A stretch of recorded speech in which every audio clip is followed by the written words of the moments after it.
दारव्हा तालुक्यातील भांडेगावमध्ये सध्या सर्व पक्षाच्या राजकीय नेत्यांना विरोध करण्यात आला आहे। गावकऱ्यांच्या प्रलंबित मागण्या पूर्ण होईपर्यंत गावात कोणत्याही नेत्याला प्रवेश देणार नसल्याचं त्यांचं मत आहे। यवतमाळ जिल्ह्यातील दारव्हा तालुक्यातील भांडेगाव इथं नेत्यांकरिता गावात प्रवेशबंदी करण्यात आल्याचे प्रवेश बॅनर लावण्यात आले आहे।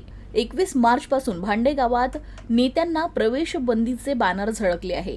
शेतकऱ्यांच्या फोटोसह भांडेगाव प्रवेशद्वारावर प्रवेशबंदीचे हे बॅनर चर्चेचा विषय ठरले आहे। जोपर्यंत मागण्या पूर्ण होत नाही तोपर्यंत गावात कुठल्याही नेत्यांना घुसू देणार नाही असा शेतकऱ्यांनी निर्धार घेतलाय। कुठं झोपतो आपण? शासन कुठं झोपते? एसी मध्ये झोपते। एसी मध्ये कोणतं कंपाऊंड पाहिजे? कार कंपाऊंड घेतल्याशिवाय राहत आपण मालक आहोत। जोपर्यंत आमच्या शेतीला कंपाऊंड होत नाही तोपर्यंत आम्ही एकाही नेत्याला गावात नाही प्रवेश देणारच नाही।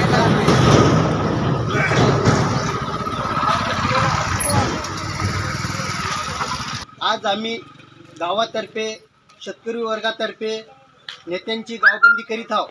कारण की आमची शेती संपूर्ण जंगलाला लागून असून आमच्या शेतामध्ये प्राणी तंतोतंत नुकसान करतात।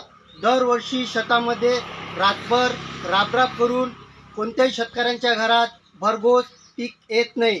त्यामुळे बरेचसे पत्रव्यवहार करून सुद्धा आजपर्यंत कोणत्याच प्रकारे शेतकऱ्यांना ठोस प्रकारे निवेदन देऊन सुद्धा आश्वासन देण्यात आले नाही। शेती करता तार कंपाऊंड व कोणत्याच्या करंटचे साहित्य सुद्धा देण्यात आले नाही। त्यामुळे आज भांडेगाव शेतकरी वर्गातर्फे सर्व राजकीय पक्ष नेत्यांना गावबंदी करीत आहे। वर आमची हात जोडून विनंती आहे की राजकीय पक्षांच्या नेत्यांना की गावात प्रवेश करू नये, अन्यथा त्यांचे अपमान केला जाईल।